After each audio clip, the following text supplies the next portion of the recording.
আসসালামু আলাইকুম বন্ধুরা, আপনারা যারা Samsung Galaxy tab A9 unofficial product নিতে চান, এটা বাংলাদেশে আনঅফিসিয়াল বাট বাহিরে অফিসিয়াল। আপনারা দেখতেই পাচ্ছেন এটা আফ্রিকার অফিসিয়াল প্রোডাক্ট, 24 মাসের ওয়ারেন্টি আছে। এটা হচ্ছে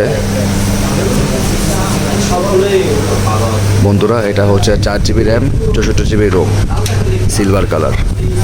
এই প্রোডাক্টটা যারা পারচেস করতে চান তারা আমাদের সাথে কন্ট্যাক্ট করতে পারেন, আমরা বেস্ট প্রাইসে দিয়ে থাকি। যারা মুরব্বীদের জন্য, আপনারা যারা মুরব্বীদের জন্য বা বাচ্চাদের জন্য একটা ট্যাব করছেন রিজনেবল প্রাইসের ভিতরে, কার্টুন মাটন দেখবে এবং মুরব্বীরা ওয়াজ মাহফিল শুনবে, নাটক মাটক দেখবে, তাদের জন্য এই গ্যালাক্সি ট্যাব A9 হতে পারে একটা সুবর্ণ সুযোগ। সো বন্ধুরা, আপনাদের জন্য নিয়ে আসলাম রিজনেবল প্রাইসের ভিতরে স্যামসাং ট্যাব A9। যারা পারচেস করতে চান এবং যারা অফারটা জানতে চান, প্রাইসটা জানতে চান, তারা আমাদের সাথে কন্ট্যাক্ট করেন।